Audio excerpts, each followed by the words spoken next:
ଦୋକାନ ଚୋର ପଶିଲା ନା କ'ଣ?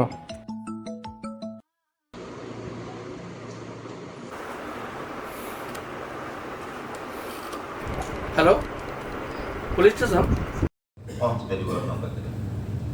कम्युनिकेशन हूँ बहुत इम्पोर्टाट से सागे सागे आमको जनइले आम आप पहुँचू अथराइज एंट्री करूँ घरे नथिला बेले आपन को 5टा नंबर को फोन जीव प्रत्येक नंबर दीदी थर कॉल करिवो सो दैट आपन जदि राति रे सोईचंदी ना तो आपन जहाँ बेले उठिबे तुरंत गोटे एक्शन ने बहादुर डिवाइसटा रोची आपन घर भितर कोठी भी लगेबे आ सेंसर सब आपन डोर भितर लागिवो सब डोर मानकर सेंसर लगेबे ता सहित जदि भी माने डोर बाटे न आसिकी जदि विंडोर भी आसबे विंडोर भी लगे पारे ता सहित जदि भी कहीं होल करिक भी एंट्री करती स्काईलाइट थ्रो एंट्री करते से आप मोशन सेंसर यूज कर मल्टीपल सेंसर आम गोटे पैनल लगे पारे।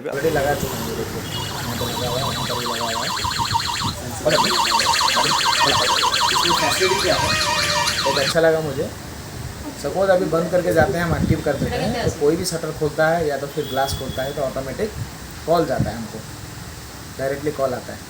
तो ये तो अच्छा बात है क्योंकि हमको भी ये अच्छा लगा क्योंकि अभी कैमरा तो है लेकिन कोई आके तार तोड़ के जाएगा लेके फिर बाद में पता चलेगा, तब तक उसको ढूंढते रहेंगे। लेकिन इसमें क्या इंस्टेंट कॉल बहादुर डिवाइस टी आमर 1.5 वर्ष है आम घरे आम इनस्टॉल करिछु।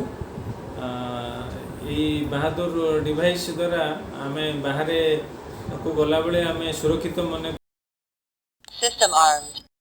System disarmed.